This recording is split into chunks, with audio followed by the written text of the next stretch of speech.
College football week 5. Let's start in Boulder, Colorado. Number 8 USC heads to take on Coach Prime and the Colorado Buffaloes. 11 a.m. Central on Fox. Big noon kickoff will be there. Currently, USC is a 21.5-point favorite. And Ted, I'm not going to lie, this feels like a lose-lose situation for USC.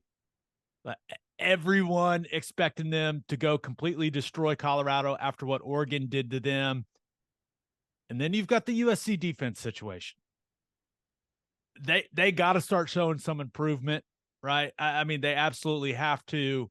After what Oregon's defense just did to Colorado, the Trojans defense, they can't go there and give up like 21 or 28 to Colorado, or else the heat that is already on Alex Grinch and that defensive staff, that heat will turn up even more, right?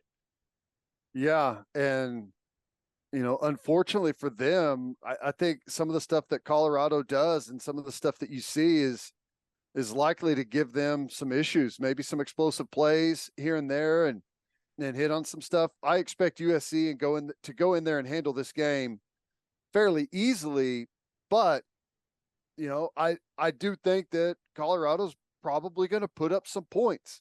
And that's going to make USC fans uneasy, just like you said, because, the comparison is going to be there, right? Oregon's one of the top teams in the Pac-12. And when you have a common opponent, that's what everyone's going to do, is see how one team handled it and then see how the other handled it. And while I think USC wins it and wins it probably convincingly, I don't think they're going to handle it the way Oregon did. And, being on the road as opposed to, being like Oregon had them at home, and that was a huge, huge matchup. I think it's a little bit different dynamic going into it. So I think you're right. As a lose-lose situation, there's going to be complaints coming out of this game, I feel, for USC. Yeah. I'm excited to watch Caleb Williams in this game. The guy he's a showman, right? I mean, you just watch the way he plays, but he understands. He knows how many people are still going to be watching this game, even though Colorado got destroyed last week by Oregon. He knows the type of numbers this game's going to do from a viewership standpoint. And I'm sure he's also seen, a lot of the chatter around Shedeur Sanders and how well he had been playing up until last week. I don't know, man. I just get the sense he's going to want to prove a point. Like a little bit of a reminder, like, oh, Colorado's been getting all this attention. You guys have been giving Shedeur Sanders all this attention. Don't forget who the best player in college football is.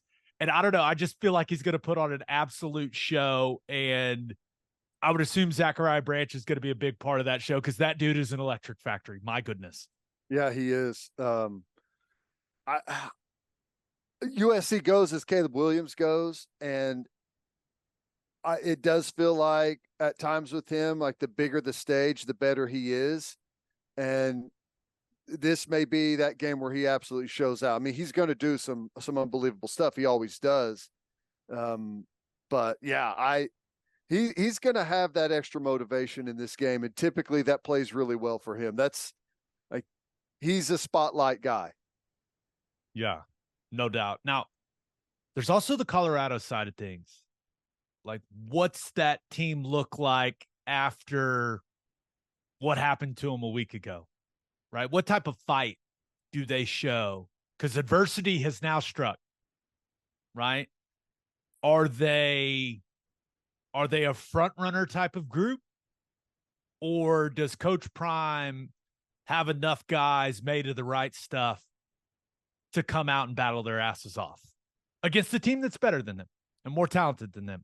I'm just interested in what it looks like on the Colorado side of things. This is probably the last game where we're really focused on what Colorado looks like, right? As reality sets in a little bit. But I'm interested. I'm sure Deion Sanders is interested in how his guys respond and how they play in this one as well. I think that's kind of a fun storyline going into this game. No, I agree. And listen to some of the quotes coming out of some of media availability with Deion.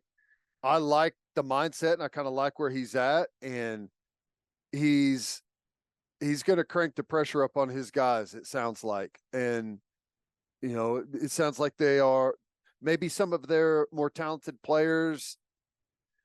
I think some of the spotlight and success perhaps has gotten to them. And I think it's going to be back to work for them in some regards. But I don't know how much that's going to matter against USC. As long as they put up some points and put up some numbers, it's probably good enough for Colorado. But going back to what you said, I think that's the right way to look at this. Is there's almost no scenario where USC comes out of this thing unscathed. Yeah. Like, even if they win 49-0, it's like, oh, they should have. Colorado's no good. Right. Now, if they win 49-35, then not good. Not going to be good. So we'll we'll see how that goes. All right, let's move on to our next game. Interesting one. Number 24, Kansas. Yeah, you heard that correctly. Number 24, Kansas goes to Austin to take on number 3, Texas. This game will be 2:30 on ABC. Currently, Texas is a 16.5-point favorite. Ted, I've been really impressed with Texas's O-line and D-line so far this season. I think they are a better football team than Kansas. But that's a pretty substantial line against Jalen Daniels and that fun Kansas offense. It is. I don't know, man. This game it falls at a horrible place for Texas, obviously right in front of OU Texas. And, Texas is coming off of a really good performance, and you feel like it's good game, not so good game. Good game, not so good game for Texas. And this falls with the not so good game line that's been going on with them. So what do we see? I know that Daniels can scramble around, and the playmakers that they have offensively are going to give you nightmares with all the different stuff that they do. And Texas, they have not faced an offense like this yet. Everything that they've seen so far is pretty straightforward stuff. Like, Kansas is going to do some things that really mess with your principles defensively and make you think on the fly. And Daniels is as a dual run pass threat is super, super dangerous. I lean Texas. I think Texas wins the game, but I think it's going to be a wild game that it's going to come down to maybe the last couple of possessions. I would love that, because I think this is the best Kansas team since 2008. Right. They are better on defense than I thought they were going to be. Their defensive line is playing much better than I expected them to. And the Texas defense, they've been really good against the run, led by Sweat and Murphy. And you mentioned it, Kansas they stress you in a lot of ways with some of the option principles. You throw the QB run game in there with what Jalen Daniels can do. And I really like Neal and Highshaw as a running back duo. Yep. I think both of those guys are really, really solid. So I think Leipold will try to reduce the number of possessions in this game, maybe try to shorten it a little bit. And I kind of think that's their best chance in this game, to play a little slower, to have Ewers in that Texas offense kind of sitting over there on the sideline going, we're getting a little uncomfortable. But that I am interested to see what Ewers shows up for this one. He's been up and down this season, and he is at his best, just like a lot of quarterbacks, when the pocket is clean, right? Under pressure, right? When he feels that pocket collapsing, he's not been particularly good this season. So Kansas, they're going to have to find ways to make him feel that pressure and to force him into making some mistakes with the football. If they can't get Texas to turn it over, they're not going to be competitive. They're not going to be truly competitive in this game. They have to force Texas to turn the football over a few times, because, man for man, they just don't match up with what Texas has got.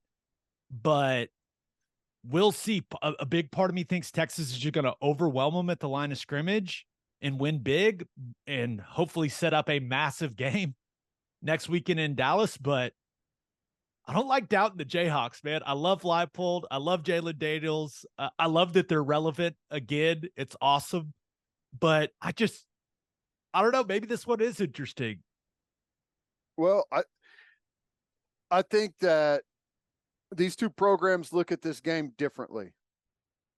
And while I think the culture has improved massively at Texas, and it seems to be that team is in a different mindset than what we've seen in years past. Texas has lost to much worse football teams, Kansas football teams, than what they're going to be hosting on Saturday. And Kansas, whether people believe it or not, mindset in a football game matters. And when you've lost to someone a bunch of times in a row, it matters because you have a tendency to just not that it's okay to lose, but it doesn't hit as hard. Like Kansas they're not going to be afraid of Texas at all. There's some teams that are going to say, oh, we're outmatched in this game. You know, this isn't one of the wins on the schedule that we circled. That's not going to be the case for Kansas. Kansas has circled this game as like the one they're going to win. And this is the game that they're going to get national attention for. Yeah, they're number 24. They're in the top 25. You'd think they'd be happy with that, but I know that they feel like they're better than that and way more dangerous than that, and they're going to approach this game as such. So I expect it to be a wild football game. I do. Close. Yeah. No, I'm with you. I hope it's an entertaining one because it's a fun matchup. All right, last game. Number 11 Notre Dame heads to number 17 Duke. This will be 6:30 on ABC. Currently, Notre Dame is a 5.5-point favorite. The big question for me on this one, Ted, is how does the Irish bounce back after the heartbreaker against Ohio State? This is, sometimes when you've got a game like that, you're hoping you got a get right game coming up next. This is not a get right game. This is a good Duke football team who smacked Clemson around. This is a tough test. Duke is a good football team. So I think we're going to learn a lot about Notre Dame and what those guys are made of. And I would assume that the Irish are going to lean on the run game with Estime. But number one thing I'm looking at is like, how does Sam Hartman respond in this game? He did not have a huge impact, or at least the impact I expected him to have on the Ohio State game. He needs to have a big impact on this game because Elko's going to have a defensive plan for the Irish, man. He's really good. So I don't think you could overlook this game if you're Notre Dame, right? They could go there and get beat. Absolutely. Yeah. This is, and it's one of those weird games where it's similar to the Texas-Kansas game where you've got a team that's traditionally just been garbage that is no longer garbage. But do your players recognize that? And like how do you treat it? Notre Dame's just played Ohio State and, played them tough and felt they should have won that game. Are they looking down their nose at Duke? Right. I can't imagine that would be the case, but kind of is human nature, and you got to fight against it here. They got a playmaker at quarterback, and they've got a legit defense. Or they were at one point they were top 5 scoring defense. I think they're still there, right? They're just right there on the. That's why Elko has that job. Yeah, I mean he's a defensive guy and clearly he's fixed Duke's defensive issues quickly since he took over. Yeah, I think it's going to be a tight game and maybe come down to a possession or two in the fourth quarter. I think it probably could mirror that Ohio State game quite a bit. Is it going to be that low scoring? Probably not, but I think it's going to be played in the high teens, low 20s. Yeah, I think Riley Leonard, the way that he plays in this game, right? It's everyone got a glimpse of it in the Clemson game. The guy is mobile. He's fun. Notre Dame's defense has been really, really good.